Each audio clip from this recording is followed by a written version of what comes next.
आज चुनाव अभियान का समापन होना मेरे लिए अपने आप में सौभाग्य से कम नहीं है। भाई और बहनों, गुरु रविदास जी कहते थे, मन चंगा तो कठौती में गंगा। मैं भी पूरे ईमानदार मन से देश की सेवा में जुटा हुआ हूं और इसलिए जनता का आशीर्वाद भी मेरे साथ है। मैं देश भर में जाकर के आया हूं। जनता जनार्दन ने तीसरी बार मोदी सरकार बनाना पक्का कर लिया है।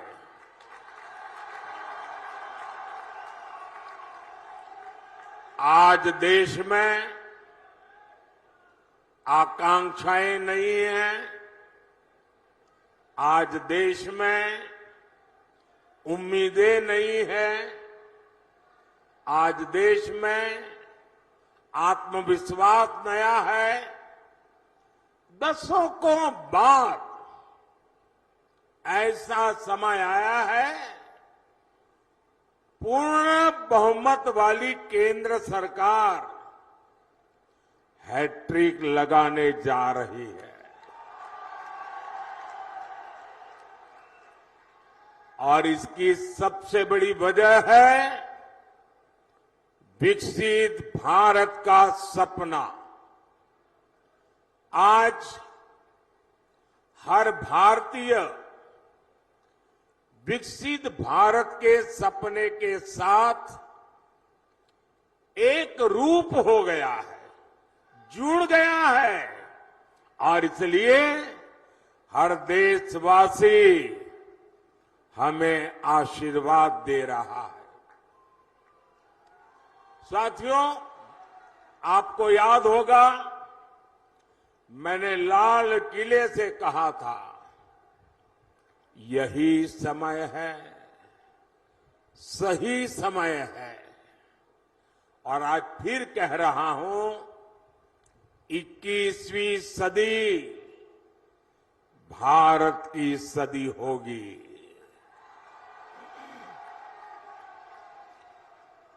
पिछले 10 साल में भारत ने जो विकास करके दिखाया है वो अभूतपूर्व रहा है। आज जब पंजाब के लोग, दूसरे राज्यों के लोग विदेश जाते हैं तो खुद देखते हैं कि वहां भारत और भारतीयों की इज्जत कितनी बढ़ गई है। जब देश में दमदार सरकार होती है तो विदेशी सरकारें भी हमारा दम देखती है। और वीरों की इस धरती पंजाब से बेहतर कौन जानेगा कि दमदार होने का मतलब क्या होता है। दमदार सरकार जो दुश्मन के छक्के छुड़ा दे, दमदार सरकार जो दुश्मन को घर में घुसकर मारे, दमदार सरकार जो भारत को आत्मनिर्भर बनाए, दमदार सरकार जो भारत को समृद्ध बनाए। इसलिए पंजाब भी इस बार जोर शोर से कह रहा है, फिर एक बार फिर एक बार, फिर एक बार। साथियों, गरीब कल्याण मेरी सरकार की बहुत बड़ी प्राथमिकता है और इसमें गुरु रविदास जी की बहुत बड़ी प्रेरणा है। गुरु रविदास जी कहते थे, ऐसा चाहूं राज में जहां मिले सबन को अन्न, छोट बड़ो सब सम बसे, रैदास है प्रसन्न। बीते 10 वर्षों में हमने गरीब से गरीब को मुफ्त अनाज और मुफ्त इलाज की सुविधा दी है। आज किसी भी गरीब, दलित, वंचित मां की संतान को भूखे पेट नहीं सोना पड़ता। आज गरीब महिला को अपनी बीमारी छिपाने की मजबूरी नहीं है। अब उसके पास राशन कार्ड है, आयुष्मान कार्ड है। साथियों, गुरु रविदास जी ऐसा समाज चाहते थे जहां जाति के आधार पर समाज में कोई भेद न हो। उन्होंने कहा था, जाति जाति में जाति है, जो केतन के पात, रैदास मनुष्य ना जुड़ सके, जब तक जाति न जात। आज मोदी सरकार की योजनाओं का लाभ बिना भेदभाव सभी को मिल रहा है। सभी को पक्का घर मिला, बिना भेदभाव सभी को मुफ्त गैस कनेक्शन दिए मिला, बिना भेदभाव सभी को शौचालय मिला, बिना भेदभाव सभी को बिजली कनेक्शन मिला, बिना भेदभाव ऐसी योजनाओं ने गरीब और दलित के लिए स्वाभिमान से जीना संभव किया है। यही तो गुरु रविदास जी की सीख है। यही सबका साथ, सबका विकास हमारा सुशासन का मंत्र है। रविदास जी ने यह भी कहा है, 100 बरस लौ जगत में ही, जीवत रही करू काम, रैदास कर्म ही धर्म है, कर्म करहू निह काम। अर्थात 100 वर्ष का जीवन हो तो भी पूरे जीवन हमें काम करना चाहिए। वो कहते थे, कर्म ही धर्म है। गुरु रविदास जी की ये भावना हमारी सरकार की कार्य संस्कृति में झलकती है। चुनाव की इस भागदौड़ में भी हमारी सरकार एक पल भी व्यर्थ नहीं कर रही है। सरकार बनते ही तीसरे टर्म में अगले 125 दिन में क्या होगा, सरकार क्या करेगी, सरकार कैसे करेगी, सरकार किसके लिए करेगी, सरकार कब तक करेगी, इसके रोड मैप पर काम कर लिया गया है।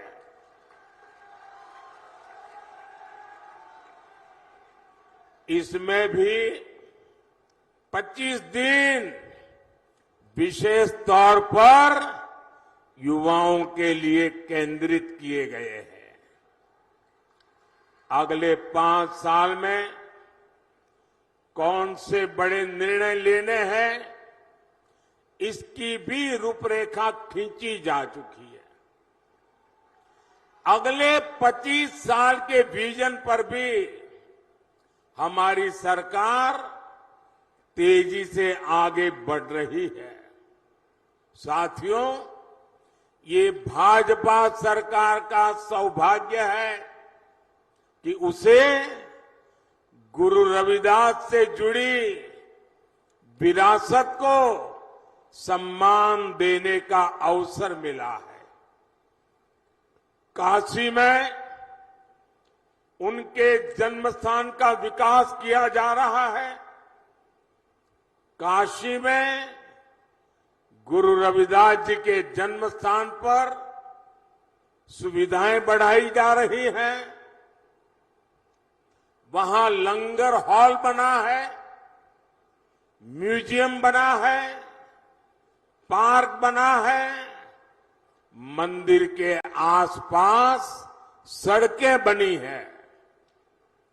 कोशिश यही है कि आप लोग जब यहां से काशी आए तो आपको वहां परेशानी न हो। और इतना ही नहीं, मैं काशी का सांसद हूं, इसलिए जब भी आप काशी आए ना तो आप मेरे मेहमान हैं। और मैं मेहमान नवाजी में कोई कमी नहीं रखता हूं।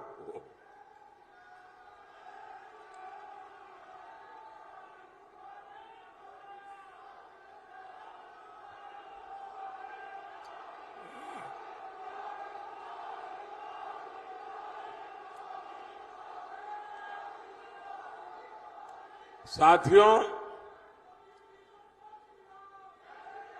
काशी में तो हम बहुत कुछ कर रहे हैं। जो लोग वहां जाते आते रहते हैं वो देखते होंगे, हर बार जाएंगे कुछ न कुछ गुरु रविदास जी के चरणों में हमने समर्पित किया है। लेकिन इसके अलावा मध्य प्रदेश में गुरु रविदास जी के विशाल स्मारक का शिलान्यास का अवसर भी मुझे ही मिला था। वहां मध्य प्रदेश में भाजपा सरकार है और वो कार्यक्रम ऐसा हुआ, हजारों गांवों की मिट्टी और देश की सैकड़ों नदियों के जल एकत्रित करके गुरु रविदास जी का भव्य स्मारक मंदिर वहां बनाया जा रहा है। भोपाल में ग्लोबल स्किल पार्क का नाम भी गुरु रविदास जी के नाम पर रखा गया है। दिल्ली में भी तुगलकाबाद में गुरु रविदास जी महाराज का जो पवित्र स्थान है उसे और दिव्य बनाना भी ये हमारा संकल्प है। इसके लिए सुप्रीम कोर्ट से जमीन की विशेष मंजूरी भी ले ली गई है।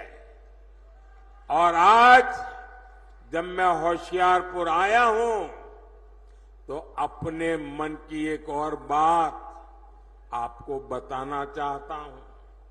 आपको पता है कि हमने अयोध्या में प्रभु राम का मंदिर तो बनाया, जय श्री राम। 500 साल बाद अयोध्या में भगवान राम का मंदिर बना। और आपको खुशी होगी, ये अयोध्या में प्रभु राम जन्म स्थान का पहला लड़ाई अगर किसी ने लड़ी थी तो मेरे सिख भाई बहनों ने लड़ी थी। और तब से लड़ाई चली और आज राम मंदिर बना है। राम मंदिर तो बना, लेकिन यात्रियों की सुविधा के लिए हमने अयोध्या में एक बहुत बड़ा हवाई अड्डा बनाया, लेकिन हवाई अड्डे का नाम हमने महर्षि वाल्मीकि के नाम पर रखा है। यानी राम जी के पास जाना है, रामलला के पास जाना है, पहले वाल्मीकि जी के पास जाना होता है। इसी प्रकार मेरी इच्छा है कि आदमपुर एयरपोर्ट का नाम भी गुरु रविदास जी के नाम पर रखा जाए।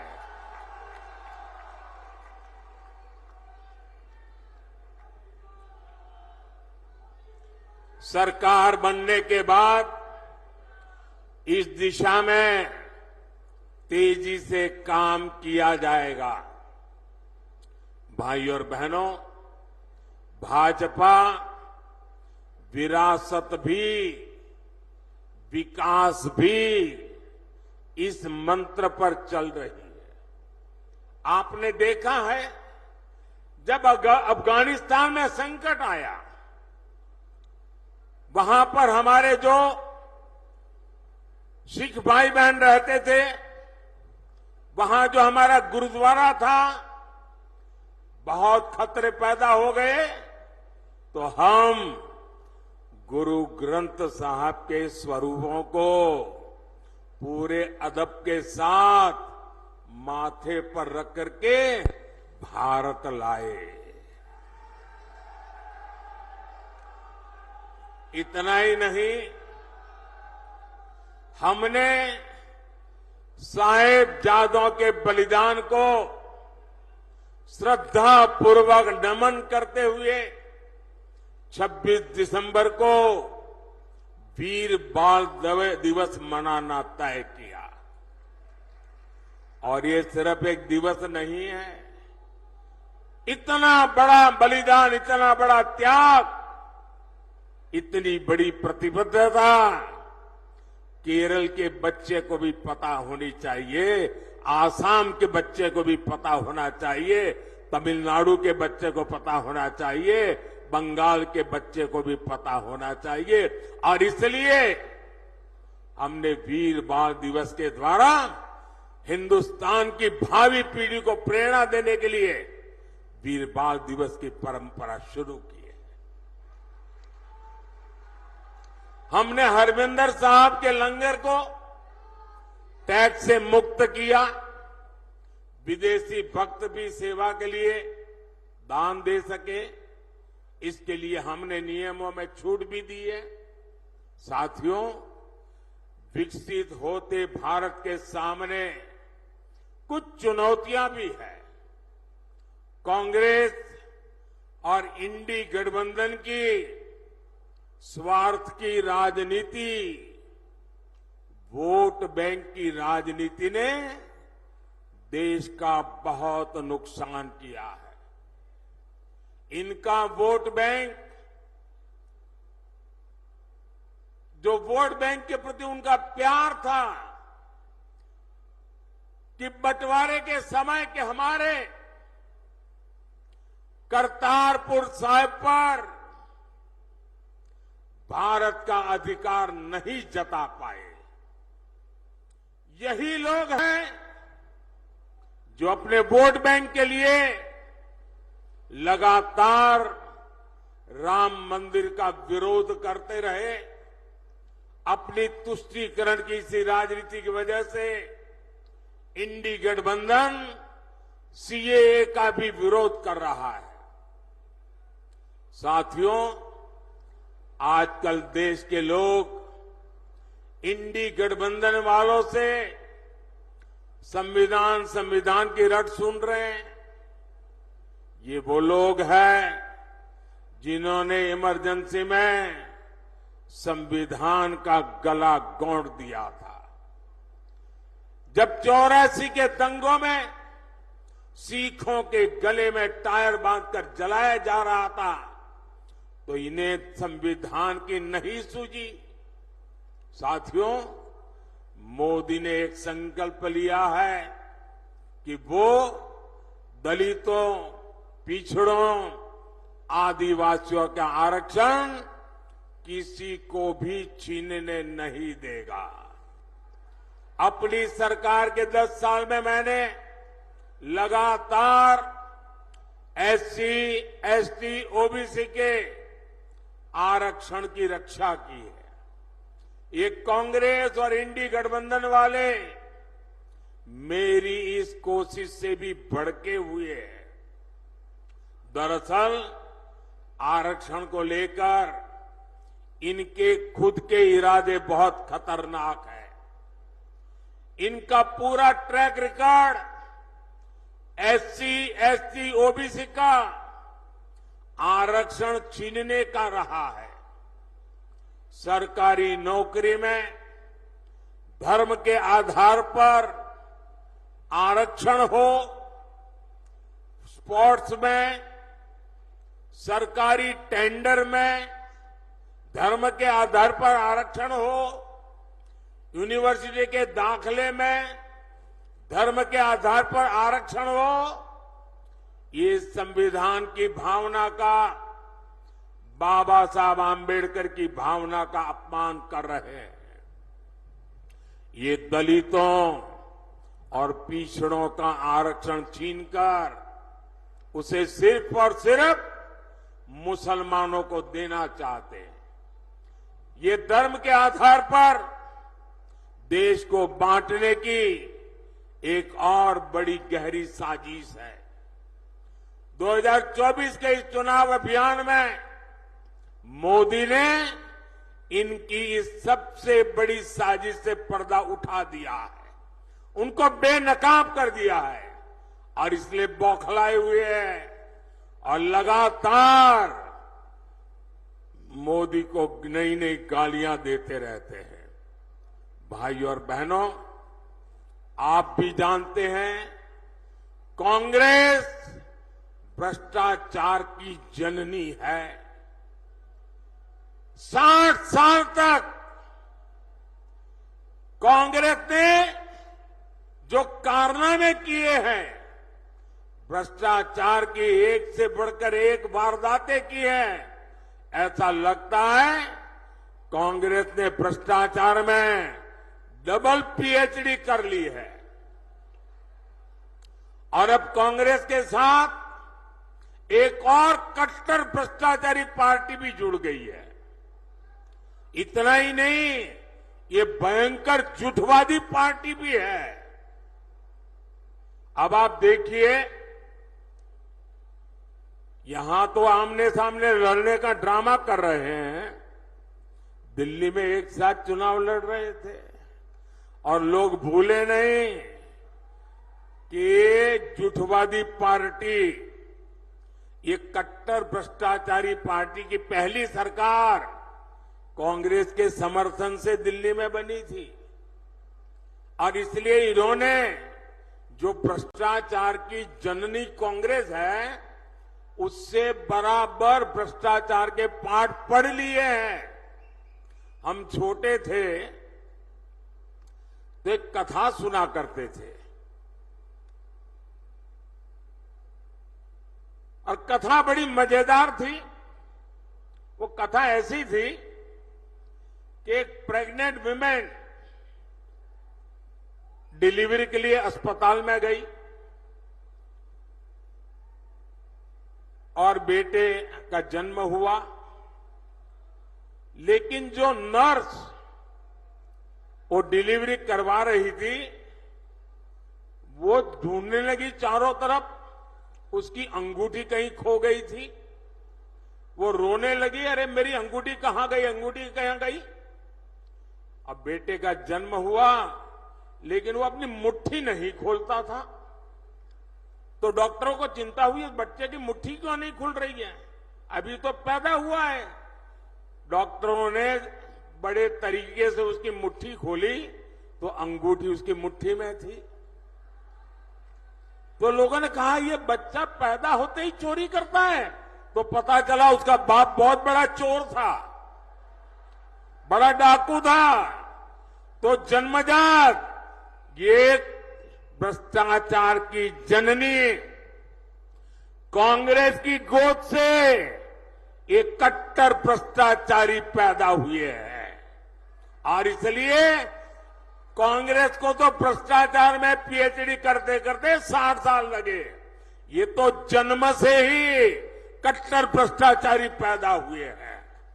ये लोग क्या क्या बातें करते थे। कहते थे पंजाब को नशा मुक्त करेंगे और नशा मुक्त के इतने भाषण किए, पूरे पंजाब को बदनाम करने वाली उड़ता पंजाब फिल्में बनाई थी, चारों तरफ बदनामी की थी। लेकिन इन्होंने आते ही नशे को ही अपनी कमाई का साधन बना दिया है। दिल्ली के शराब घोटाले को पूरी दुनिया जान चुकी है। यहां खनन माफिया भी बेलगाम चल रहा है। इन कट्टर भ्रष्टाचारियों ने, भयंकर झूठवादियों ने पंजाब को गैंग वॉर में झोंक दिया है। इन लोगों ने पंजाब में उद्योग और खेती दोनों को बर्बाद कर दिया है। ये कट्टर भ्रष्टाचारी, भयंकर झूठवादी तो नारी उत्पीड़न में भी नंबर 1 बनते जा रहे हैं। आज दिल्ली से लेकर पंजाब तक इनके कारनामे दुनिया देख रही है। इनके नेता का ठिकाना नहीं, नीति फर्जी, नारे फर्जी और नियत में भी खोट है। साथियों, पंजाब वीरों की धरती है, पंजाब शौर्य की धरती है, पंजाब पराक्रम की धरती है, पंजाब पुरुषार्थ की धरती है। लेकिन इंडी गठबंधन के लोग हर कदम पर वीरों का अपमान करते हैं।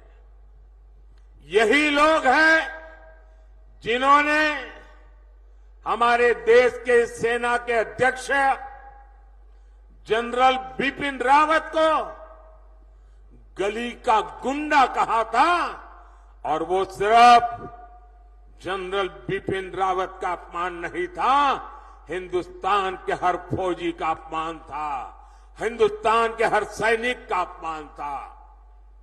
यही लोग हैं जिन्होंने सर्जिकल स्ट्राइक पर हमारी सेनाओं से सबूत मांगे थे। यही लोग हैं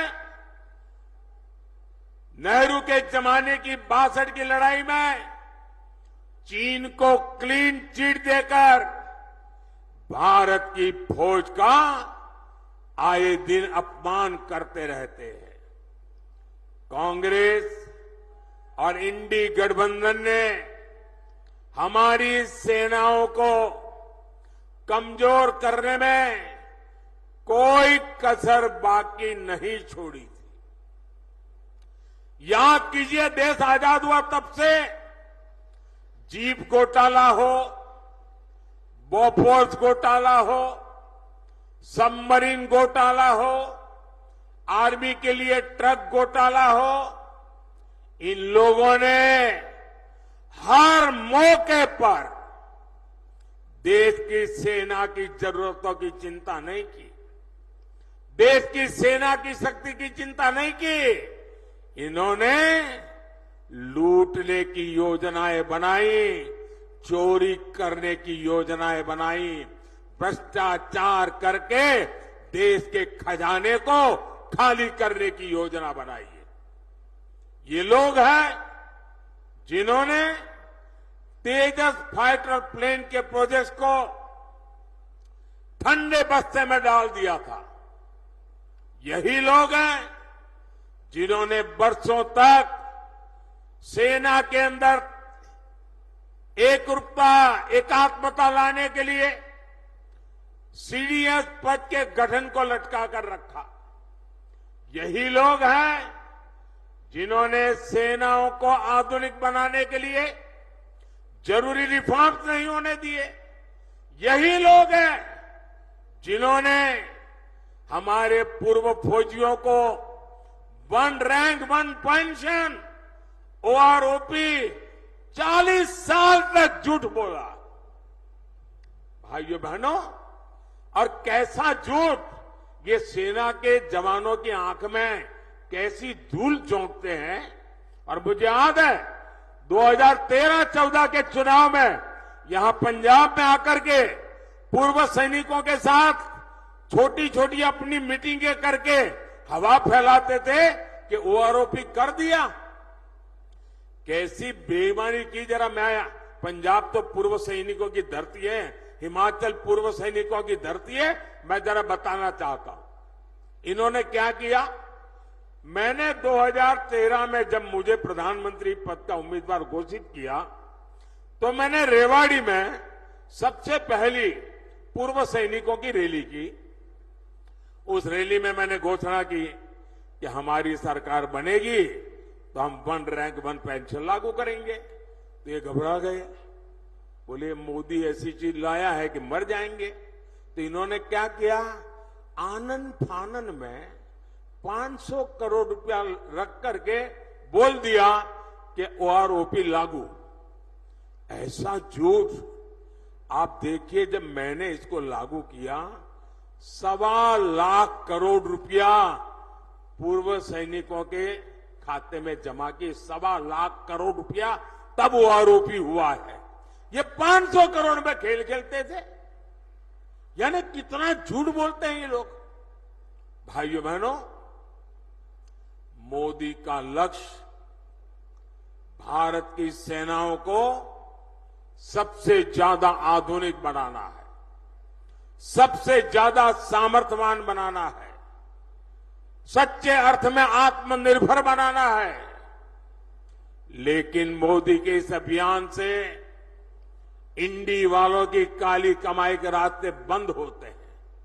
इसलिए ये मोदी पर अपना गुस्सा निकाल रहे हैं। और भाइयों बहनों, साफ है, सेना बनती है तो हमें हर चीज में ध्यान रखना होता है कि मुकाबला किससे करना है। लड़ाई होगी तो किसके साथ होगी, युद्ध होगा तो किसके साथ का होगा, उसकी ताकत क्या है, उस हिसाब से हमारी की सेना को तैयार करना होता है। सिर्फ 26 जनवरी में परेड के लिए सेनाएं तैयार नहीं की जाती है। सेना लड़ाई के लिए तैयार की जाती है, दुश्मन के दांत खट्टे करने के लिए तैयार की जाती है, मां भारती की रक्षा के लिए तैयार की जाती है। लेकिन इन्होंने सेना को भी राजनीति का हथियार बना दिया है। इससे बड़ा पाप कोई नहीं कर सकता है। और मैं इंडिया अलायंस वालों को कह रहा हूं, मैं चुप बैठा हूं, इसका मतलब ये समझिए, गलती मत कीजिए मोदी को समझने की। अगर मोदी जिस दिन मुंह खोलेगा तुम्हारी 7 पीढ़ी के पाप निकाल करके रख दूंगा।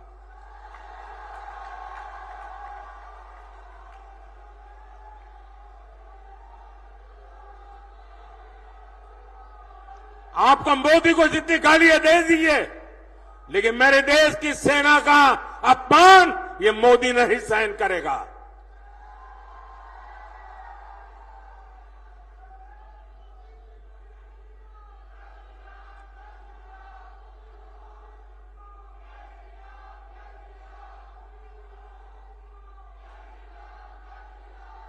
भाई और बहनों, गरीब का ये बेटा हर गरीब को, दलित को, पिछड़े को विकास की नई ऊंचाई देना चाहता है। आने वाले 5 साल मेरे किसान भाई बहनों के कल्याण के लिए, मेरे गरीब भाई बहनों को गरीबी से बाहर निकालने के लिए, हमारे नौजवानों को नए अवसर देने के लिए और हमारी नारी शक्ति की भागीदारी को बढ़ाने के लिए उत्कृष्ट समय होने वाला है। आजादी के 75 साल में जैसा समय नहीं आया, वैसा समय आने वाले 5 साल में आने वाला है।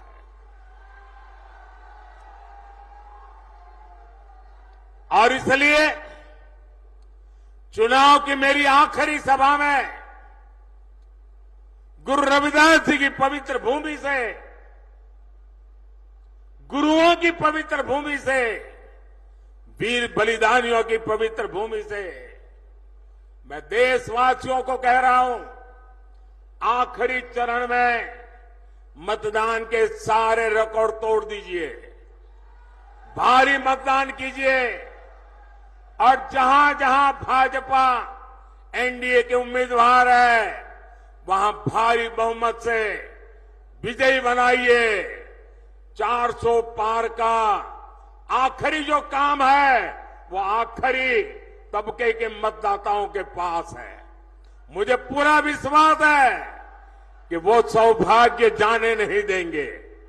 आपसे 1 जून को पंजाब की हर सीट पर कमल खिलाने के लिए मैं आपसे आशीर्वाद मांगने आया हूं, मैं आपसे सहयोग मांगने आया हूं। होशियारपुर से बहन अनीता सोमप्रकाश जी और आनंदपुर साहब से मेरे पुराने साथी कार्यकर्ता सुभाष शर्मा जी को भारी मतों से विजयी बनाने के लिए मैं आपसे प्रार्थना करता हूं। ज्यादा से ज्यादा परिवारों में जाएंगे, ज्यादा से ज्यादा परिवारों में जाएंगे।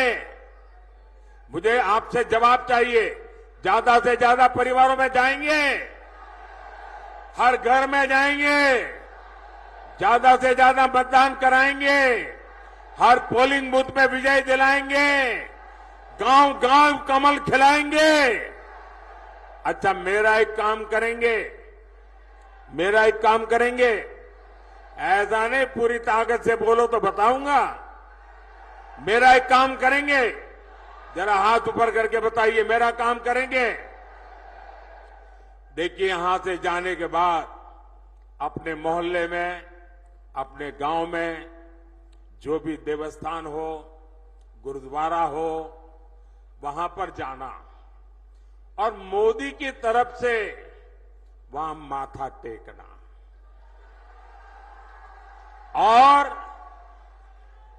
हमें गुरुओं से आशीर्वाद चाहिए, हमें हमारे परमात्मा से आशीर्वाद चाहिए, लेकिन आशीर्वाद मोदी के लिए नहीं मांगना है, आशीर्वाद मोदी के परिवार के लिए नहीं मांगना है।